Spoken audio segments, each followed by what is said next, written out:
Bonjour chers internautes, j'ai le plaisir de revenir vers vous pour aborder la deuxième partie de qu'est-ce qu'on sait enseigner. On l'avait vu, c'est une notion très complexe, on en avait fait une première partie, voyez, et aujourd'hui on revient pour aborder la deuxième partie de qu'est-ce que c'est qu'enseigner. On va essayer de s'arrêter, de s'interroger, d'essayer de redéfinir pour comprendre le sens du métier. Qu'est-ce que c'est que le métier enseigné ou le métier d'enseignant? Vous voyez, c'est ce que vous voulez. On avait terminé pour dire que enseigner, c'est transformer la joie de vivre, l'ennui de vivre en joie de penser. Nous disait Gaston Bachelard, enseigner, c'est également mettre en œuvre des situations d'apprentissage coûteux qui nécessitent des efforts, du temps et de la motivation. Vous voyez, enseigner, c'est concevoir, enseigner, c'est planifier. On va voir qu'il y a beaucoup de facteurs qui entrent en compte dans le processus enseigner. Et aujourd'hui, nous avons le plaisir d'analyser le concept d'enseigner ou la notion d'enseigner sous le regard de Philippe Perrenaud, qui nous dit, qui a mis en œuvre, qui a analysé 10 nouvelles compétences pour enseigner. Et il a constaté que le métier enseignant se transforme, ce qu'on appelle la complexité du métier, avec les mutations sociales, technologiques, éducatives et sociales, que le métier se transforme et que cela est nécessaire d'avoir ce qu'on appelle, d'adopter une pratique réflexive qui est prendre du recul par rapport à son métier, s'inscrire dans une dynamique d'interrogation, de questionnement, mais également dans une dynamique de professionnalisation, nous dit Philippe Perrenaud. C'est le métier nécessaire, enseigner nécessaire de la professionnalisation, mais également enseigner nécessaire, un travail d'équipe. Voyez, de plus en plus pour enseigner, on travaille en équipe avec les collègues, et mais également on travaille sur des projets, voyez, travail par projet, mais également le métier nécessite de plus en plus de l'autonomie et de la responsabilité accrue. Mais également, c'est un métier qui fait face à ce qu'on appelle la pédagogie différenciée. De plus en plus, on est en face des publics dans les classes qui sont très hétérogènes, des classes, c'est-à-dire que le niveau n'est pas le même, qu'il y a de très bons élèves, il y a des élèves moyens, il y a des élèves faibles. Étant donné que le niveau est très hétérogène, de plus en plus, on s'inscrit dans une démarche de différenciation pédagogique pour prendre en compte la globalité de la classe, ce qu'on appelle la pédagogie différenciée, accroître les chances de réussite et d'apprentissage de tous les élèves. Et à ce titre, Philippe Perrenaud dit quelles compétences pour enseigner. Compétences, pour la définir, on peut dire une compétence, c'est un ensemble de ressources, de savoir, de savoir-faire, de savoir-être, etc. Mais également, une compétence, nous dit Jacques Tardif, c'est un agir complexe qui nécessite une combinaison et une mobilisation de ressources internes et externes dans une famille de situations, nous dit Jacques Tardif. On voit que donc ici, la compétence est un avoir agir complexe. Et parmi ces 10 compétences pour enseigner, nous dit Philippe Perrenaud, la première des compétences, c'est organiser et animer des situations d'apprentissage.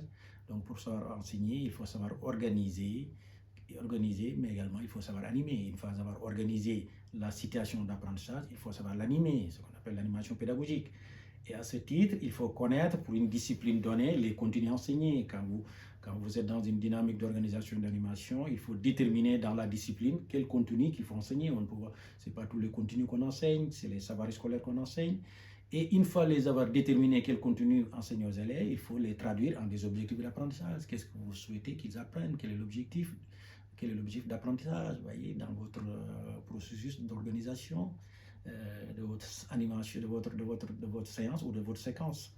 Mais également, il faut travailler à partir des représentations des élèves. Il faut prendre en compte les représentations des élèves. Et les représentations des élèves, c'est quoi? C'est que Gaston Bachelard nous disait que les enseignants ne savaient pas que les élèves venaient en classe avec des représentations. Les représentations, c'est les idées préconçues, c'est l'état de savoir que l'enfant a avant que ne commence le cours. Et cet état de savoir peut être vrai comme il peut être faux. Le prendre en compte, comme nous disait André Jordan, didacticien, c'est aller pour aller contre. Voyez. Le fait d'aller le prendre, c'est aller pour, et ensuite aller contre. Voyez. Donc, c'est important de prendre en compte ces représentations des élèves qui sont sur l'état du savoir pour pouvoir dérouler son enseignement, apprentissage. Donc, les élèves ont autant de représentations, autant d'idées préconçues, de préjugés, etc., etc. Ce qu'on appelle les représentations, très important. Mais également, toujours dans cette première compétence, il est nécessaire de pouvoir travailler à partir des erreurs et des obstacles de l'apprentissage. L'erreur, nous disent les didacticiens, n'est jamais un hasard et que l'erreur témoigne de la connaissance de l'enfant en un instant T, en un moment donné. Donc l'erreur témoigne de la connaissance d'un moment donné. Il faut en prendre en compte pour pouvoir la traiter. Mais également, quels sont les obstacles de l'apprentissage? Ça peut être des obstacles liés à des obstacles épistémologiques, à d'autres obstacles. Il faut prendre en compte ça. Il faut les travailler, il faut prendre en compte les obstacles liés à l'apprentissage. Mais également, toujours dans cette première compétence qui est organisée et animée, il faut savoir construire et planifier. C'est le travail de la planification en amont, c'est le travail de la construction de la séance, c'est le travail de la construction et de la planification de la séquence, une séance, une unité de temps qui peut s'inscrire dans une séquence avec plusieurs séances. Vous voyez, c'est important. Des dispositifs qu'on met en œuvre. Mais également, c'est savoir engager les élèves dans les activités, savoir les mobiliser. En pédagogie, nous sommes dans une dynamique où il faut mobiliser, il faut les engager, il faut les motiver pour qu'ils puissent s'engager dans les apprentissages, mais dans des activités de recherche. Apprendre, c'est savoir chercher. Si vous voulez que les élèves apprennent, il faut les mettre en posture d'apprenti-chercheurs, leur donner du travail, ils vont s'engager pour chercher. C'est très important, des actes de recherche. Mais également, c'est les mettre en œuvre dans des activités de projet. Ils peuvent travailler sur la pédagogie de projet, qu'ils les élaborent en groupe, en projet sur lequel ils vont eux-mêmes déterminer, dans lequel ils vont s'engager. Ça peut être un levier, c'est très important. Donc, les faire travailler sur des recherches, les faire travailler sur des projets de connaissances. Donc, la première compétence, c'est organiser, animer des situations d'apprentissage, nous dit Philippe Pérenou. On va voir la deuxième. La deuxième, c'est gérer la progression des apprentissages. Enseigner nécessite de savoir gérer la progression. On sait que on doit s'inscrire dans une dynamique de progression des apprentissages avec les différentes séances, avec différentes séquences dans le programme. Donc, c'est savoir concevoir, c'est savoir gérer des situations problèmes qui soient ajustées au niveau et aux possibilités des élèves, leur donner du travail,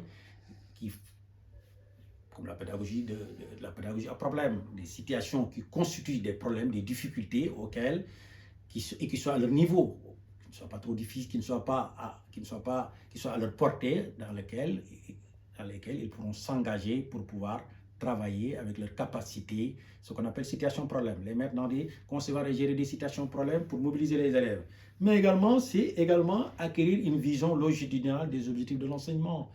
C'est s'inscrire, quand on dit des objectifs longitudinales, c'est s'inscrire dans une longue durée. Quels sont les objectifs que vous voulez qu'ils atteignent dans la durée? Voyez, on sait que les objectifs, il faut les planifier, chaque séance avec des objectifs, chaque séquence également avec ses objectifs. Donc, il faut s'inscrire dans une durée, dans une vision à la longue pour que les élèves puissent atteindre les objectifs de l'enseignement. Mais également, c'est savoir acquérir, savoir établir des liens avec les théories enseignées, les théories qui sous-tendent les activités d'apprentissage. On sait que les activités d'apprentissage sont liées à des théories. Ces théories, il faut savoir faire les liens entre les théories et les activités d'apprentissage. C'est très important. Voyez.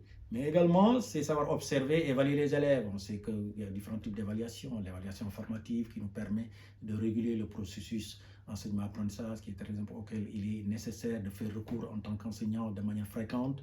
Savoir ajuster, c'est l'évaluation formative pour corriger les erreurs. Mais également, il y a l'évaluation certificative, sommative qu'on fait à la fin d'un parcours, à la fin de l'année, à la fin d'un parcours scolaire, etc., etc. Mais également, il y a l'évaluation diagnostique qui nous permet de diagnostiquer le niveau des élèves. Il y a l'évaluation critériée, sur la base des critères, etc. Donc, c'est savoir. Et le dispositif d'évaluation, il doit être lié. Le type d'évaluation doit être lié au dispositif d'apprentissage mis en œuvre. Et à ce titre, on nous parle d'une approche formative. Donc, c'est ce qui revient à mettre de plus en plus, à pratiquer de plus en plus une évaluation formative qui est souvent étouffée par l'évaluation sommative. Mais en tant qu'enseignant, nous devons recourir beaucoup plus à une évaluation formative qui nous permet d'ajuster notre enseignement, apprentissage. Mais également, c'est savoir enseigner nécessite de savoir établir des bilans périodiques de compétences. Quelles sont les compétences qui ont été acquises, quelles sont les compétences qui sont en cours, quelles sont les compétences qui font défaut. Ça nous permet, ces bilans établis nous permettent de jauger, de prendre la mesure de la progression des élèves afin de prendre des décisions de progression. Savoir que, parce que tous les élèves ne progressent pas de la même manière, de même que tous les élèves n'apprennent pas de la même façon. Il est nécessaire de pouvoir prendre en compte toute cette hétérogénéité si on se trouve dans une classe hétérogène, et ce qui est très fréquent, pour pouvoir faire progresser les élèves. chacun à son niveau et selon ses capacités. Mais enseigner, c'est également pouvoir travailler dans des cycles d'apprentissage. Il y a beaucoup de cycles qui sont déterminés, auxquels les enseignants peuvent collaborer et travailler ensemble. Donc voilà deux leviers, voilà deux compétences, comme nous dit Philippe Péronou, sur lesquelles on va s'arrêter pour aujourd'hui. Et nous allons continuer prochainement à concevoir et animer des situations d'apprentissage, mais également c'est savoir gérer la progression des apprentissages, des compétences qui sont nécessaires et qui nous paraissent déterminantes, auxquelles les enseignants peuvent s'appuyer pour pouvoir se professionnaliser et également avancer dans le métier. Si vous voulez nous suivre dans une autre partie, dans la troisième partie, nous aborderons les compétences récentes que Philippe Péronou nous expose. Je vous remercie de votre écoute. Merci.